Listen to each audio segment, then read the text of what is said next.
శుక్లాంబరధరం విష్ణుం శశివర్ణం చతుర్భుజం ప్రసన్నవదనం ధ్యాయేత్ సర్వవిఘ్నోపశాంతయే అగజానన పద్మార్కం గజానన మహర్నిశం అనేకదంతం భక్తానాం ఏకదంతముపాస్మహే గురు బ్రహ్మ గురుర్విష్ణు గురుదేవో మహేశ్వర గురుర్ సాక్షాత్ పరబ్రహ్మ తస్మై శ్రీ గురవే నమః.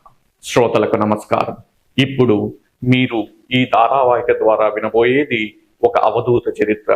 3 పదుల వయసులోనే ముక్కంటిని చేరిన ఒక మహా తపస్వి చరిత్ర. బీడుబారిపోయి మరుగున పడిపోయిన ఒక స్వయంభూ దత్తక్షేత్రాన్ని వారి అచంచల తపశ్శక్తితో తిరిగి ఉనికిలోకి తీసుకొచ్చిన ఒక అనన్య సాధకుని చరిత్ర. ఆ చరిత్ర మరెవరిదో కాదు, మన ముగిలిచెల్ల అవధూత శ్రీ దత్తాత్రేయ స్వామివారి చరిత్ర. స్వామివారి నామం వింటేనే ధ్యానంతో సమానం. అలాంటిది స్వామివారి చరిత్ర వింటే అత్యున్నతమైన సాధనతో సమానం. ఎలా అయితే శ్రీరాముల వారు పేరు రాయగానే నీటిలో ఉన్న బండరాల్లో సైతం ఆవర్తనం చెంది పైకి తేలియాడాయో, అలానే మన ముగిలిచెల్ల అవధూత శ్రీ దత్తాత్రేయ స్వామివారి చరిత్ర వింటే భవందాల్లో మునిగిపోయిన మన మనసులన్నీ కూడా ఆవర్తనం చెంది ఆ పరమాత్మకి చేరువవుతాయని అనుకోవడంలో ఎటువంటి సందేహం లేదు. అందుకనే శ్రోతలారా, ఈ మన అవధూత చరిత్రని మనసారా వినండి, మనోనేత్రంతో దర్శించండి, ఆ పైన తరించండి.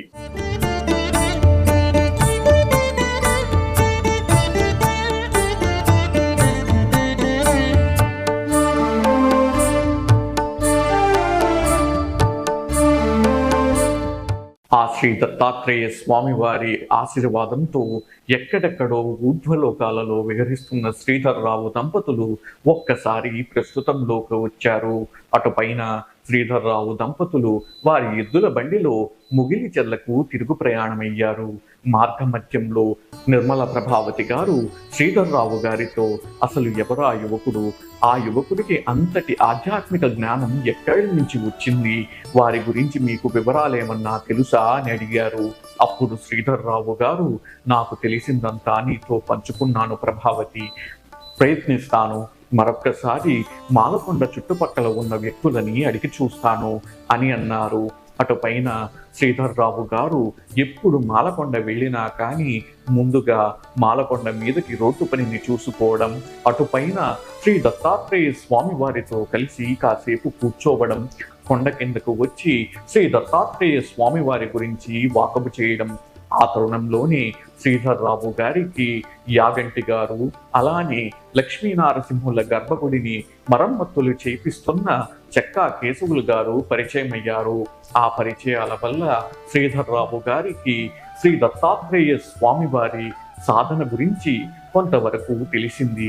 ఒకరోజు శ్రీధర్రావు గారు శ్రీ స్వామివారిని చూడడానికి పార్వతీదేవి మఠానికి వెళుతున్న సమయంలో శ్రీ స్వామివారి తమ్ముడైన పద్మయ్య నాయుడు గారు తటస్థించారు. అంతే, పద్మయ్య నాయుడు గారు చెప్పిన విషయాల ద్వారా శ్రీ దత్తాత్రేయ స్వామివారి బాల్యం మరియు విద్యాభ్యాసం గురించి అన్ని వివరాలు శ్రీధర్రావు గారు సేకరించారు. అవి సేకరించిన పిదప శ్రీధర్రావు గారు నిర్మల ప్రభావతి గారితో అన్ని విషయాలను పంచుకున్నారు. ఆ వివరాలన్నీ విన్న నిర్మల ప్రభావతి గారికి శ్రీ దత్తాత్రేయ స్వామి వారి మీద ఏదో ఒక మూలనున్న అనుమానాలు కూడా పటాపంచలైపోయాయి. శ్రీధర్రావు దంపతులు కూడా శ్రీ దత్తాత్రేయ స్వామి వారికి ఎంతో భక్తులైపోయారు. అటుపైన శ్రీ చెక్కా కేశవులు గారు ఒకసారి విజయవాడ నుంచి వస్తూ వారి బావమర్ది అయిన మెంటా మస్తాన్ రావు గారిని శ్రీ దత్తాత్రేయ స్వామి వారికి పరిచయం చేశారు. శ్రీ దత్తాత్రేయ స్వామి వారి జ్ఞానం మరియు తేజస్సు చూసిన మెంటా మస్తాన్ రావు గారు అనతి కాలంలోనే శ్రీ దత్తాత్రేయ స్వామి వారికి భక్తులుగా మారిపోయారు. అటుపైన శ్రీ చెక్కా కేశవులు గారు వారి కూతురి వివాహ నిమిత్తమై శ్రీ దత్తాత్రేయ స్వామి వారిని విజయవాడకు రమ్మని ఆహ్వానించారు. ఒక రకంగా చెప్పాలంటే శ్రీ చెక్కా కేశవులు గారు ఎంతో ధైర్యంతో కూడుకున్న పనిని ఆశించారు. అసలు వారి ఇంటికే వెళ్ళని శ్రీ దత్తాత్రేయ స్వామి వారిని శ్రీ చెక్కా కేశవులు గారి కూతురు వివాహ నిమిత్తం విజయవాడ రమ్మనడం అంటే నిజంగా ఎంతో ధైర్యం ఉండాలి. అందున పిలుస్తున్నది ఒక సామాన్యమైన వ్యక్తిని కాదు, ఒక మహాయోగిని. అటువంటి మహాయోగిని ఒక 15 రోజుల పాటు వారి ఇంట ఆతిథ్యం ఇవ్వగలను అనే నమ్మకం ఉందంటే అసలు శ్రీ చెక్కా కేశవులు గారికి ఎంతటి ఆధ్యాత్మిక జిజ్ఞాస మరి నమ్మకం ఉందని మనం అర్థం చేసుకోవచ్చు. అత్యంత చిత్రంగా శ్రీ దత్తాత్రేయ స్వామి వారు శ్రీ చెక్కా కేశవులు గారి కూతురి వివాహ నిమిత్తం విజయవాడకు వెళ్ళారు. అప్పుడు శ్రీ స్వామివారి బస మెంటా మస్తానరావు గారింట్లో ఏర్పాటు చేశారు. మెంటా మస్తానరావు దంపతులకి సైతం అవధూతులంటే ఎంతో ప్రీతి, ఎంతో భక్తి. అందుకని శ్రీ దత్తాత్రేయ స్వామి వారు 10 రోజుల పాటు వారి ఇంట్లో ఉన్నారు అనే విషయాన్ని మరీ తలుచుకొని ఆ దంపతులు ఎంతో ఆనందానికి లోనయ్యారు. శ్రీ దత్తాత్రేయ స్వామి వారు వెళ్ళింది ఒక సంపన్న కుటుంబంలోని పెళ్లికి. కానీ శ్రీ దత్తాత్రేయ స్వామి వారు అక్కడికి కూడా ఏదో వెలుగు జిలుగుల బట్టలు వేసుకోలేదు. సామాన్యంగా పైన ఒక వస్త్రం, కింద ఒక తోటి అంతే. ఎందుకు అంటే శ్రీ దత్తాత్రేయ స్వామి వారు ఈ లౌకిక ప్రపంచం నుంచి ఎటువంటి మెప్పును వారు ఆశించరు. వారు మెప్పు పొందాల్సింది కేవలం ఆ పరమాత్మ వద్దనేనని శ్రీ స్వామివారి చింతన. అందుకని ఎక్కడికి వెళ్ళినా శ్రీ స్వామివారు ఎంతో నిరాడంబరంగా ఉండేవారు. అంతేకాదు మెంటా మస్తానరావు గారికి వాస్తు అంటే విపరీతమైన ఆసక్తి. శ్రీ దత్తాత్రేయ స్వామి వారిని మెంటా మస్తానరావు గారు వాస్తు వ్యవహారాలలోని అనేక అనుమానాలని శ్రీ స్వామివారితో పంచుకున్నారు. అప్పుడు శ్రీ దత్తాత్రేయ స్వామి వారు ఆ అనుమానాలన్నిటికీ సహేతుకమైన సమాధానాలు ఇచ్చేవారు. అప్పటికి శ్రీ స్వామివారి వయస్సు కేవలం 27 ఏళ్ళు మాత్రమే. 27 ఏళ్ల వయసుకి శ్రీ దత్తాత్రేయ స్వామి వారికి అసలు స్తోత్రాలను ఎలా పఠించాలో తెలుసు, వేదాంగాలలో ఉన్న జ్ఞానం అంతా తెలుసు, వాస్తు వ్యవహారాలు తెలుసు. ఈ ఒక్క తార్కాణం చాలదు శ్రీ దత్తాత్రేయ స్వామి వారిది జన్మాంతరాల సాధన అని చాటి చెప్పడానికి. అటుపైన శ్రీ దత్తాత్రేయ స్వామి వారు మెంటా మస్తానరావు గారి ఇంట్లో ఉన్నప్పుడు ఒక లోకోపకారమైన పని జరిగింది. అదేమిటి అంటే శ్రీ దత్తాత్రేయ స్వామి వారి జీవితం మొత్తంలో కూడా ఒకే ఒక్కసారి మెంటా మస్తానరావు గారి ఇంట్లో కెమెరాతో బంధించడం తటస్థించింది. ఇప్పుడు నా పక్కన ఉన్న శ్రీ స్వామివారి ఫోటోని మెంటా మస్తానరావు గారి ఇంట్లో ఉన్నప్పుడే శ్రీ చెక్కా కేశవులు గారు తీయించారు. అందుకనే నేనేమో ఎక్కడికి వెళ్ళని శ్రీ దత్తాత్రేయ స్వామి వారు తదుపరి తమని పూజించడానికి తమ భక్తులకి ఒక రూపం కావాలని అనుకున్నారేమో. అందుకనే మెంటా మస్తానరావు గారి ఇంటికి బస చేయడానికి వెళ్ళారు. అటుపైన శ్రీ దత్తాత్రేయ స్వామి వారు తిరిగి మాలకొండకు తిరిగి వచ్చేశారు. 1972 మే 12వ తారీఖున శ్రీధర్రావు గారి 2వ కుమారుడైన నాగేంద్ర ప్రసాద్ గారు శ్రీ దత్తాత్రేయ స్వామి వారిని మొదటిసారిగా ఆ మాలకొండ మీద దర్శనం చేసుకున్నారు. అప్పుడు శ్రీ దత్తాత్రేయ స్వామి వారు వారికి ఎదురుగా నిల్చున్న ఈ చిన్నపిల్లవాడిని చూసి ఎక్కడి నుంచి వచ్చావు, ఎవరు నువ్వు అని అడిగారు. అప్పుడు పవని నాగేంద్ర ప్రసాద్ గారు తాను ఇలా శ్రీధర్రావు దంపతుల 2వ కుమారునని శ్రీ దత్తాత్రేయ స్వామి వారిని ప్రత్యక్ష దర్శనం చేసుకుందామని వచ్చాను అని చెప్పారు. అటుపైన శ్రీ దత్తాత్రేయ స్వామి వారు ఎంతో సౌమ్యంగా 12 ఏళ్లు ఉన్న పవని నాగేంద్ర ప్రసాద్ గారితో వారి చదువులు మరియు వారి తల్లిదండ్రుల యొక్క ఆరోగ్యం గురించి వాకబు చేసి ఎండ పడుతోందని చెప్పి నాగేంద్ర ప్రసాద్ గారిని తిరిగి పంపించేశారు. కాలం ముందుకు సాగుతోంది. శ్రీ దత్తాత్రేయ స్వామి వారి సాధన కూడా నిర్విరామంగా ముందుకు సాగుతోంది. శ్రీ స్వామివారి సాధనను చూస్తున్న శ్రీ చెక్కా కేశవులు గారు మన శ్రీ దత్తాత్రేయ స్వామి వారికి విజయవాడకు దగ్గరగా 1.5 ఎకరా స్థలం ఇచ్చి ఆశ్రమం నిర్మించుకోండి అని అడిగారు. దానికి శ్రీ దత్తాత్రేయ స్వామి వారు ప్రసన్నంగా నవ్వి, కేశవులు గారు, నేను అక్కడ ఆశ్రమం నిర్మించుకోలేను, మీ దగ్గర నుంచి స్థలం కూడా తీసుకోలేను, దానికి కర్తలు మీరు కాదు, వేరే వారు ఉన్నారు. కాబట్టి ఆ కోరికను నిగ్రహించుకోండి అని ఎంతో సున్నితంగా తిరస్కరించారు. ఒక శనివారం నాడు శ్రీధర్రావు దంపతులు సాయంత్రం సమయంలో శ్రీ దత్తాత్రేయ స్వామి వారిని చూడడానికి పార్వతీదేవి మఠం దగ్గర వేచి చూస్తున్నారు. అప్పుడు శ్రీ దత్తాత్రేయ స్వామి వారు 5 నిమిషాలు ఆగి శివాలయం నుంచి మెట్లు దిగుతూ శ్రీధర్రావు దంపతులకేసి చూసి సాధనలో ఉండగా బ్రాహ్మణ దంపతులు వచ్చారు అని అంతర్వాణి పలికింది. ఇక సాధన ముందుకు సాగలేదు. అందులోనూ మీతో ఈరోజు ఒక విషయం చర్చించాలి, కాబట్టి రండి కూర్చోండి మాట్లాడుకుందామని చెప్పి పార్వతీదేవి మఠంలోకి వెళ్ళి ఆ పార్వతీదేవికి ఒక్కసారి సాష్టాంగ నమస్కారం చేసి ఆ దంపతుల ఎదురుగా పద్మాసనం వేసుకొని ప్రసన్నంగా చూస్తూ, శ్రీధర్రావు గారు, మీతో ఒక విషయం చర్చించాలి, ఈశ్వరాజ్ఞ కూడా అయ్యింది, చెప్పమంటారా అని అడిగారు. వారు అడగకుండానే ఎన్నో మహత్తరమైన ఉపదేశాలు చేసిన శ్రీ దత్తాత్రేయ స్వామి వారు ఇలా ఏదో విషయం గురించి వారిని అనుమతి అడుగుతున్నారు అంటే అది ఎంతో ఆసక్తికరమైన మరియు ప్రాశస్యమైన విషయం అయి ఉంటుందని అనుకొని ఆ దంపతులు చర్చించడానికి సముఖత వ్యక్తం చేశాడు.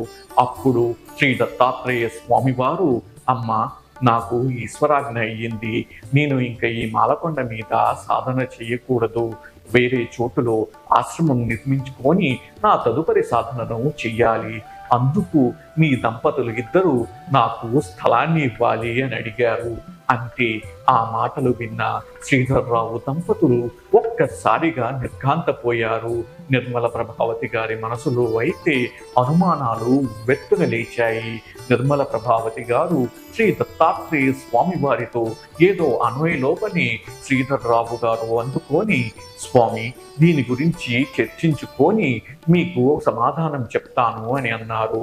అప్పుడు శ్రీ దత్తాత్రేయ స్వామి వారు, తొందరగా చర్చించుకోండి శ్రీధర్రావు గారు, ఎందుకంటే పెద్ద సమయం లేదు, మీరు నిర్ణయం తొందరగా తీసుకోవాలి, సరే వెళ్ళి రండి, శుభం జరుగుతుంది అని ఆ దంపతుల్ని ఆశీర్వదించి తిరిగి వారి స్వగృహానికి పంపించి వేశారు. స్వగృహానికి ప్రయాణం అవుతున్న సమయంలో నిర్మల ప్రభావతి గారు శ్రీధర్రావు గారికేసి, మనల్ని ఆశ్రమం స్థలం అడుగుతారేంటి శ్రీవారు, స్వామి గారు సర్వపరిత్యాగి కదా, మరి అలాంటి సమయంలో మన స్థలం వారికి ఎందుకు కావలసి వచ్చింది, అయినా శ్రీ చెక్కా కేశవులు గారు వారికి ఆశ్రమం నిర్మింపజేసుకోవడానికి స్థలం ఇస్తామన్నారు కదా, మరి దానిని ఎందుకు తిరస్కరించారు, ఇప్పుడు మన దగ్గర ఎందుకు అడుగుతున్నారు, అయినా శ్రీ స్వామి వారు ఈ జనాల మధ్యలోకి వచ్చి సాధన చేయడం మొదలు పెడితే ఈ జనాలు వారి వారి కోరికలతో శ్రీ స్వామి వారిని చుట్టుముట్టి ఇక శ్రీ స్వామివారి సాధనను కొనసాగించకుండా చెయ్యరు, ఏంటో శ్రీవారు, నాకు ఏమిటి అర్థం కావట్లేదు అని అన్నారు.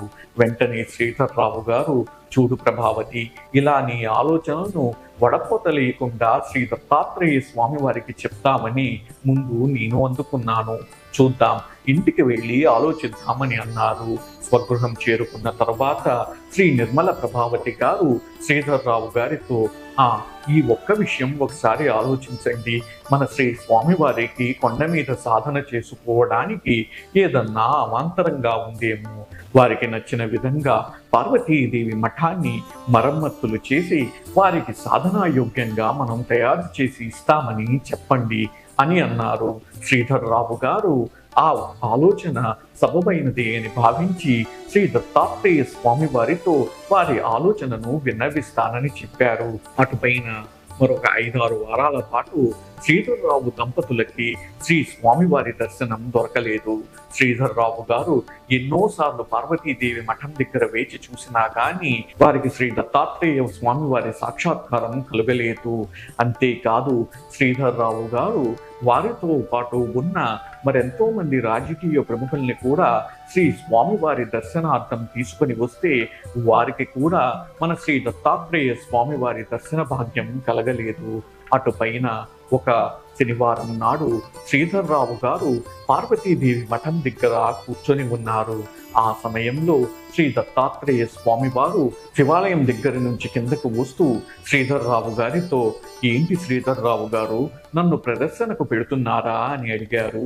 దానికి శ్రీధర్రావు గారు, అలాంటిదేమీ లేదు స్వామి, వారు ఐశ్వర్యవంతులు, సమాజంలో కూడా ఎంతో పలుకుబడి ఉన్న వ్యక్తులు, వారు మిమ్మల్ని చూడాలని అనుకుంటే నాతో పాటు తీసుకొని వచ్చాను అని అన్నారు. అప్పుడు శ్రీ దత్తాత్రేయ స్వామి వారు గంభీరంగా మారిపోయి, శ్రీధర్రావు గారు, ఈ క్షేత్ర నియమం మీకు తెలుసు, కేవలం శనివారం మాత్రమే మానవులకి ఇక్కడ అనుమతి ఉంటుంది. మిగతా 6 రోజులలో మహాయోగులు, గంధర్వులు ఆ లక్ష్మీనారసింహుని పూజిస్తూ ఉంటారు. మీరంటే మాలకొండకి రోడ్డు వేస్తున్నారు కాబట్టి ఏ రోజైనా రావచ్చు. అలానే నేను కూడా. మరి అటువంటి యజమాని అయిన లక్ష్మీనారసింహులే ఇక ఈ కొండ నుంచి నన్ను వెళ్ళిపోమంటున్నారు. అలాంటి సమయంలో లేదు లేదు, నేను వెళ్ళను, ఆ పార్వతీదేవి మఠంలోనే ఏదో మరమ్మతులు చేసుకొని కూర్చొని ఉంటాను అని చెప్పకూడదు కదా. కాబట్టి మీ దంపతులు ఇద్దరూ కూడా స్థలం గురించి ఏదో ఒక నిర్ణయం తీసుకొని అత్యంత త్వరగా నాకు చెప్పండి. మీరు అమ్మకు ఇదే విషయం చెప్పండి, ఎందుకంటే అమ్మ మీరు చెప్తే వింటారు. సరే వెళ్ళిరండి, శుభం జరుగుతుంది అని శ్రీధర్రావు గారి మనసులో ఉన్న ఆలోచనలన్నిటికీ సమాధానం చెప్పి శ్రీధర్రావు గారిని వారి ఇంటికి పంపించి వేశారు. అటుపైన శ్రీధర్రావు దంపతులు వారి దగ్గర బంధువులతో సహా ఒక శనివారం నాడు శ్రీ స్వామి వారిని శివాలయం వద్ద దర్శనం చేసుకున్నారు. శివాలయం వద్దనున్న శ్రీ స్వామివారు వారి బంధువులు తెచ్చిన ఒక జింక చర్మాన్ని తీసుకొని ఇది నాకు పనికొస్తుంది అని చెప్పి ఒక్కసారిగా శ్రీధర్రావు దంపతులకి తీక్షణంగా చూసి, మీరేదో ఆ పార్వతీదేవి మఠానికి మరమ్మతులు చేసి నన్ను ఇక్కడే ఉంచుదామని ప్రయత్నం చేస్తున్నారు. ఆ దేవుడి ఆజ్ఞ మీకు అర్థం కావు. తొందరగా స్థలం నిర్ణయించి నాకు చూపించండి, మీకు శుభం జరుగుతుంది అని తీక్షణంగా అన్నారు. అలా శ్రీ స్వామివారు వారి కంచు కంఠంలో పలికేసరికి సాక్షాత్తు శ్రీ లక్ష్మీనారసింహులే వారిని ఆదేశిస్తున్నట్టు ఆ దంపతులు హడలిపోయారు. స్వామి, మా స్థలమే 2 చోట్ల ఉంది, మీరు వచ్చి చూస్తే మీకు కావలసిన స్థలాన్ని మీరే ఎంచుకోవచ్చు అని అన్నారు. అటుపైన శ్రీ దత్తాత్రేయ స్వామి వారు ఎంతో ప్రసన్నంగా, సరే వచ్చే వారం మీతో పాటు వచ్చి స్థల నిర్ణయం చేస్తాను, వెళ్ళిరండి, శుభం జరుగుతుంది అని చెప్పారు. అటుపైన శనివారం శ్రీధర్రావు దంపతులు మరియు శ్రీధర్రావు గారి పిన్నమ్మైన కౌసల్యమ్మ గారు మరియు శ్రీధర్రావు గారికి దూరపు బంధువైన రమణయ్య గారు శ్రీ దత్తాత్రేయ స్వామి వారిని కలుసుకుందామని చెప్పి శివాలయం వద్దకు వచ్చారు. ఆ సమయానికి శ్రీ స్వామివారు వారి సరంజామా అంతా చుట్టుకొని చంద్రనాడి, సూర్యనాడి ద్వారా శుభ మరియు అశుభ సమయాలను బేరీజు వేస్తున్నారు. ఈ దంపతులని చూడంగానే శ్రీ దత్తాత్రేయ స్వామివారు లేచి నిల్చొని, పదండి, ఈ రోజు మీతో పాటు మీ ఇంటికి వచ్చి ముగిలిచెల్లలో స్థల నిర్ణయం చేద్దామని అన్నారు. ఆ మాటలు విన్న శ్రీధర్రావు దంపతులు ఒక్కసారిగా నిర్ఘాంతపోయారు. నిజమే, శ్రీ దత్తాత్రేయ స్వామివారు వచ్చే వారం వచ్చి స్థల నిర్ణయం చేస్తా అన్నారు. కానీ వారు దానికి సంసిద్ధంగా లేదు. స్వామివారు ఏదో అలా ఆలాపనలో చెప్పి ఉంటారే కానీ వారు రావడానికి ఇంకో 2-3 వారాలైనా పడుతుంది అనే ఆలోచనలో ఉన్నారు. వారు శ్రీ దత్తాత్రేయ స్వామి వారిని ఇంటికి తీసుకువెళ్ళడానికి ఆ సమయంలో అయితే అస్సలు సంసిద్ధులుగా లేరు. దానికై శ్రీధర్రావు గారు శ్రీ దత్తాత్రేయ స్వామి వారితో, స్వామి, మేము ఈరోజు ఎద్దుల బండిలో వచ్చాము, మీరు రాగలరా అని అడిగారు. దానికి శ్రీ దత్తాత్రేయ స్వామి వారు, నేను వ్యవసాయ కుటుంబం నుంచి వచ్చిన వాడిని శ్రీధర్రావు గారు, ఎద్దుల బండిలో లక్షణంగా వస్తాను, ఎటువంటి ఇబ్బంది లేదు అని అన్నారు. అప్పుడు శ్రీ పవని నిర్మల్ ప్రభావతి గారి మనసులో మరొక ఆందోళన రేకెత్తింది. అదేమిటి అంటే, అప్పటికే శ్రీ దత్తాత్రేయ స్వామి వారు నిర్మోహత్వాన్ని జయించి దిగంబర స్థితికి వచ్చేస్తున్నారు. శ్రీ స్వామి వారిని ఒక పసిపిల్లవాడిలాగా ఆ దంపతులు ఎంచుతారు కాబట్టి శ్రీ స్వామి వారు దిగంబరంగా ఉన్నా కానీ ఆ దంపతులకి ఏమీ అనిపించేది కాదు. కానీ ఇలా దిగంబరంగానే మానవుల మధ్యకు వస్తే శ్రీ దత్తాత్రేయ స్వామి వారిని సామాన్య జనులు ఎగతాళి చేస్తారేమోనని నిర్మల ప్రభావతి గారికి ఆందోళన పట్టుకుంది. శ్రీ నిర్మల ప్రభావతి గారి మనసులో ఉన్న ఆలోచనను పసిగట్టిన శ్రీ దత్తాత్రేయ స్వామి వారు వెంటనే లోపలకు వెళ్ళి మొలకు ఒక వస్త్రాన్ని చుట్టుకొని నిర్మల ప్రభావతి గారి వద్దకు వచ్చి, ఏమమ్మా అంతా సరిపోయింది కదా, ఇక బయలుదేరుతామా అని అడిగారు. అంతే నిర్మల ప్రభావతి గారికి వారు ఇంతకాలం చూస్తోంది, సేవ చేస్తోంది ఒక సామాన్యమైన మానవుడికి కాదు, సర్వజ్ఞునైన మహాయోగి అనే విషయం వారికి మరొకసారి స్ఫురించింది. అటుపైన శ్రీధరరావు దంపతులు, వారి బంధువులు ఇద్దరు మరియు శ్రీ దత్తాత్రేయ స్వామి వారు మాలకొండ నుంచి దిగి వారి ఎద్దుల బండిలో ముగిలిచెల్లకు ప్రయాణం మొదలుపెట్టారు. మాలకొండ నుంచి ముగిలిచెల్లకు సుమారు ఎద్దుల బండిలో అరగంట సేపు ప్రయాణం. అలా ముగిలిచెల్లకు ప్రయాణిస్తుండగా ఒక చిరుగాలి శ్రీ దత్తాత్రేయ స్వామి వారిని తాకుతూ శ్రీధరరావు దంపతులు మరియు వారి బంధువుల మీదుగా వెళ్ళింది. అంతే ఒక్కసారిగా దుర్గంధం ఆవరించింది. నిర్మల ప్రభావతి గారికి మనసులో ఎంత యోగి అయితే మాత్రం ఇలా శరీర శుభ్రత లేకపోతే ఆ పరమాత్మను ఎలా చేరుకుంటారు అనే అనుమానం వచ్చింది. అప్పుడు శ్రీ దత్తాత్రేయ స్వామి వారు అందరికీ వినపడే విధంగా ఒక వారం రోజుల పాటు సమాధి నిష్టలో ఉన్నాను, స్నానం చేయలేకపోయాను, మరి దుర్గంధం కాక ఇంకేమొస్తుంది అని అందరికీ వినిపించేటట్టు అన్నారు. అంతే అప్పుడు ఆ ఎద్దుల బండిలో ఉన్న మిగతా జనాలు అందరూ నిర్ఘాంతపోయారు. అటు తర్వాత ఒక 5 నిమిషాలకి మళ్ళీ ఒక చిరుగాలి శ్రీ దత్తాత్రేయ స్వామి వారిని తాకుతూ మరియు శ్రీధర్రావు గారి దంపతులని తాకింది. ఎంతో అద్భుతమైన పరిమళం ఈసారి ఎద్దుల బండి అంతా వ్యాపించింది. అంతే ఆ బండిలో ఉన్న వారికి శ్రీ దత్తాత్రేయ స్వామి వారి మహత్తు తెలిసిపోయింది. ఇంకా బండి మెల్లగా శ్రీధర్రావు దంపతుల ఇల్లు సమీపిస్తుండగా పవని నిర్మల ప్రభావతి గారి మనసులో మరొక ఆందోళన రేకెత్తింది. అదేమిటి అంటే శ్రీధర్రావు దంపతులు వారు ఇంట్లో ఉన్న సమయంలో శ్రీ స్వామివారి గురించి చర్చిస్తుండగా అనేక సార్లు శ్రీధర్రావు గారి తల్లి గారైన సత్యనారాయణమ్మ గారు ఆ దంపతులని హెచ్చరించేవారు. శ్రీ దత్తాత్రేయ స్వామి వారితో జాగ్రత్తగా మసులుకోండి అని చెప్పేవారు. అలాంటిది ఇప్పుడు ఆ వ్యక్తిని నేరుగా ఇంటికే తీసుకువస్తే సత్యనారాయణమ్మ గారు శ్రీ స్వామివారితో ఎలా ప్రవర్తిస్తారో అని అనుమానం రేకెత్తింది. బండి మెల్లగా శ్రీధర్రావు దంపతుల ఇంటికి చేరింది. శ్రీధర్రావు దంపతులు మొదట దిగి శ్రీ స్వామివారు పాదాలు కడుక్కోవడానికి కొంచెం నీళ్లను ఇచ్చారు. ఈ అలికిడి విన్న సత్యనారాయణమ్మ గారు ఇంటిలోంచి లోపలకు వచ్చి శ్రీ దత్తాత్రేయ స్వామివారిని చూసి ఒక్కసారిగా నమస్కరించి, వచ్చావా నాయన, నిన్ను ఈ జన్మకి చూస్తానో లేదో అని తెగ ఆందోళన పడుతున్నాను నాయన అని అన్నారు. వెంటనే శ్రీ దత్తాత్రేయ స్వామి వారు సత్యనారాయణమ్మ గారితో ఎన్నో ఏళ్ల నుంచి అనుబంధం ఉన్న వారిలా, ఏమమ్మా ఆరోగ్యం నిదానంగానే ఉందా అని అడిగారు. దానికి సత్యనారాయణమ్మ గారు, బాగానే ఉంది నాయన అని శ్రీధర్రావు గారి వంకకేసి తిరిగి, శ్రీధర, నాకు నా చెల్లెలకి ఏ ఏర్పాట్లు అక్కర్లేదు, మీరు ముందు స్వామివారి గురించి చూసుకోండి అని అన్నారు. వెంటనే శ్రీ స్వామివారు, నాకు మరేమీ ఏర్పాట్లు వద్దు తల్లి, ఒక్క గ్లాసుడు పాలు ఇవ్వు చాలు అని అన్నారు. ఆ తరువాత శ్రీ స్వామివారు ఆ పాలను తాగి వారి ధ్యాన గదిలోకి వెళ్ళి తిరిగి ధ్యానంలో మునిగిపోయారు. ఆ తరువాత పక్క రోజు ఉదయమే శ్రీధర్రావు దంపతులు మరియు శ్రీ దత్తాత్రేయ స్వామి వారు వారి తదుపరి సాధన కోసం స్థల నిర్ణయం చేయడానికి ఎద్దుల బండిలో ప్రయాణాన్ని మొదలుపెట్టారు.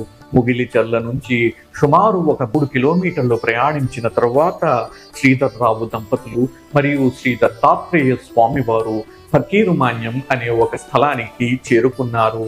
అప్పటికి ఫకీరుమాన్యం అన్నది ముళ్ళ కంపలతో, రేగి చెట్లతో నిండిపోయి బీడు భూమిగా మారిపోయింది. శ్రీధర్రావు దంపతుల మనసులో శ్రీ స్వామివారికి ఈ స్థలం ఎట్లా రుచించదు, కాబట్టి 2వ స్థలాన్ని కూడా మనం చూపిద్దామనే ఆలోచనతో ఉన్నారు. కానీ శ్రీ దత్తాత్రేయ స్వామివారు దిగి ఆ ఫకీరుమాన్యంలోన వారి పాదాలను మోపారు. శ్రీ దత్తాత్రేయ స్వామి వారివి సామాన్యమైన పాదాల పరమాత్మ గురించి చేస్తున్న సాధనలో వారికి ఎంతో ఉపయోగపడే పాదాలు అవి.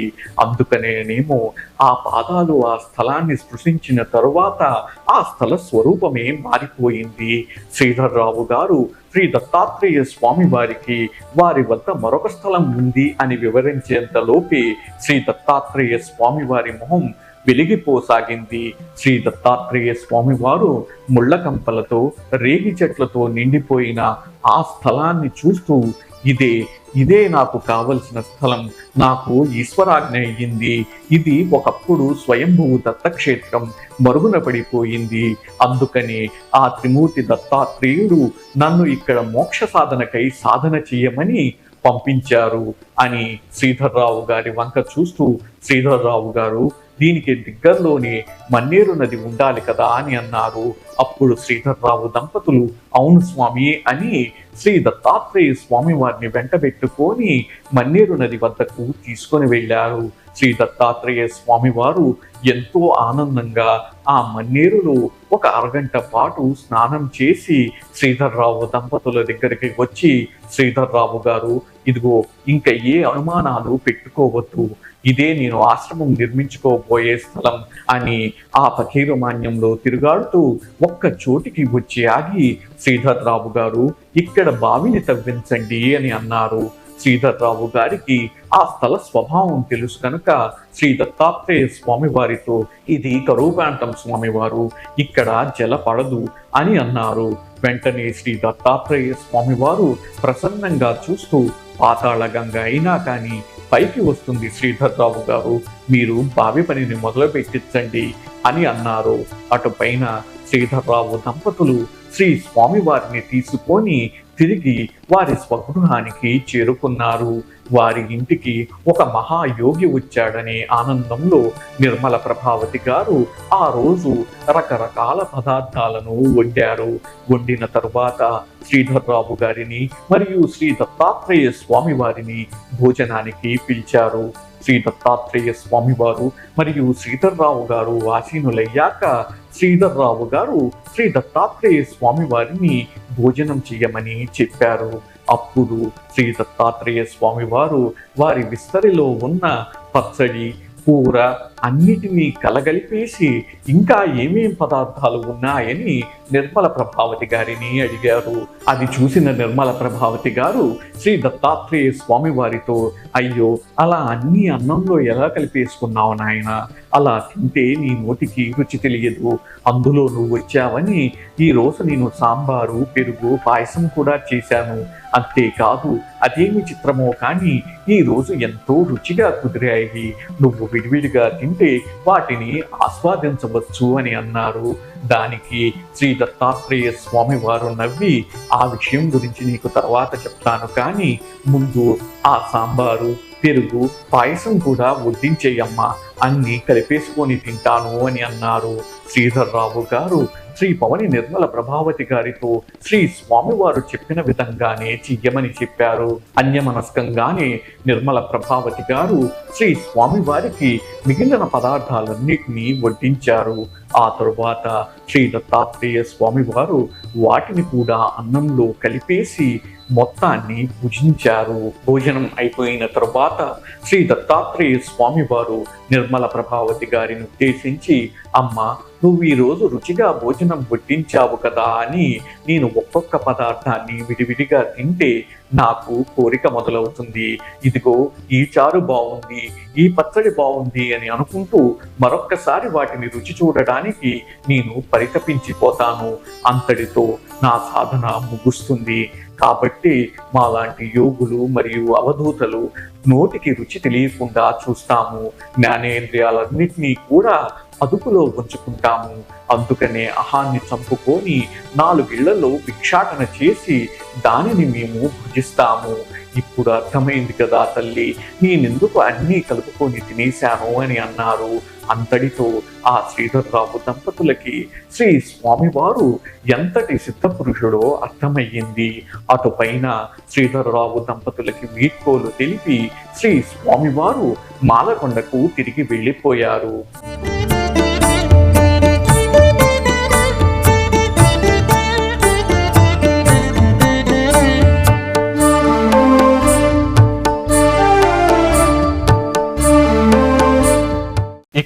మన ముగిలిచల్ల అవధూత శ్రీ దత్తాత్రేయ స్వామి వారి చరిత్రలో తదుపరి వృత్తాంతాలన్నింటినీ వచ్చే ఉపాఖ్యానంలో తెలుసుకుందాము. అంతేకాదు ఇంతటి మహిమాన్విత సాధకులైన మన ముగిలిచల్ల అవధూత శ్రీ దత్తాత్రేయ స్వామి వారి మందిరాన్ని మీరందరూ ప్రత్యక్షంగా దర్శించి తరించాలని నా వ్యక్తిగత విన్నపం. అందుకొరకు అంతవరకు మరియు అటు పైన సర్వం శ్రీ దత్తకృప. ధన్యోస్మి.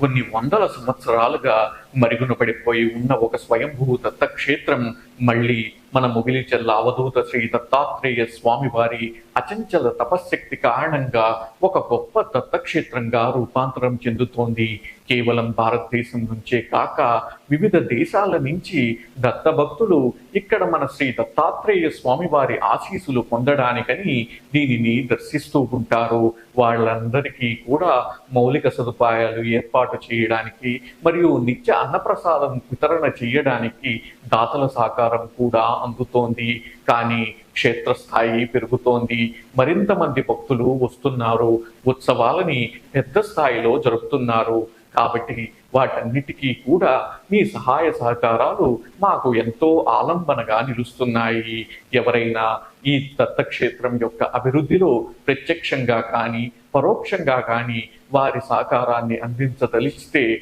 9908973699 నెంబర్కు లేదా 9908973699 నెంబర్ను సంప్రదించగలరు.